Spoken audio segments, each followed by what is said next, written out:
ولا تكن عند رسول الله أولئك الذين امتحن الله قلوبهم للتقوى لهم مغفرة وأجر عظيم إن الذين ينادونك من وراء الحجرات أكثرهم لا يعقلون أولئك هم الراشدون فضلا من الله ونعمة ولا تنزلوا أنفسكم ولا تنابزوا بالألقاب بئس الاسم الفسوق بعد الإيمان أولئك هم الصادقون قل أتعلمون الله نبيكم والله ما في السماوات وما في الأرض الله أكبر.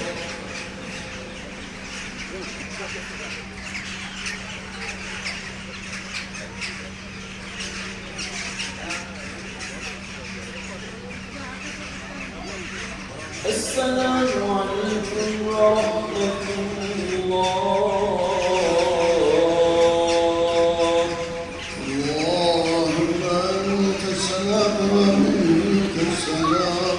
السيئات وترفعنا بها على الدرجات وتبلغنا بها أحسن الغايات من جميع الخيرات في الحياة والآخرة. سبحان الله والحمد لله ولا إله إلا الله والله أكبر. سبحان الكريم دائما الحمد لله رب العالمين تعالى شانه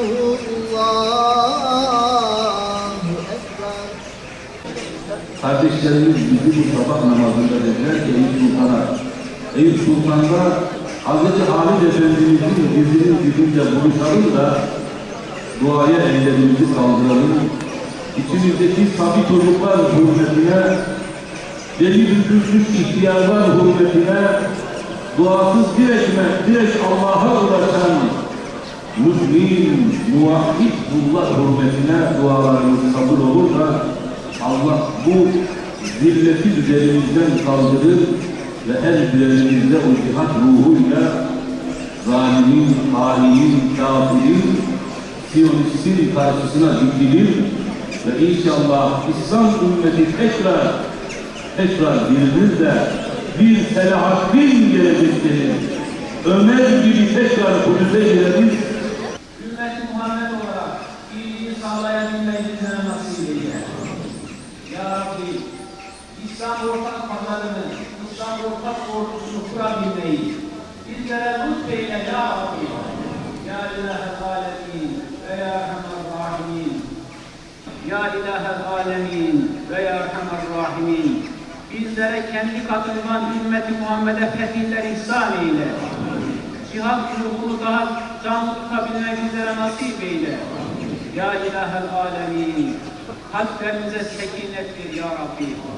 Onlara bu zulmü reva gören kafirleri kahrı perişan eyle Ya Rabbi. Planlarını kendi başlarına mahfuz eyle Ya Rabbi. Kalplerini tut Ya Rabbi. Mallarını yok et Ya Rabbi. Cehennem azabında onları yak Ya Rabbi. Ey karşılıksız hibe eden Rabbimiz. Evlatlarımızı hayır eyle Ya Rabbi. Ya İlahel Alemin. Yapmış olduğumuz dualarımızı kabul eyle.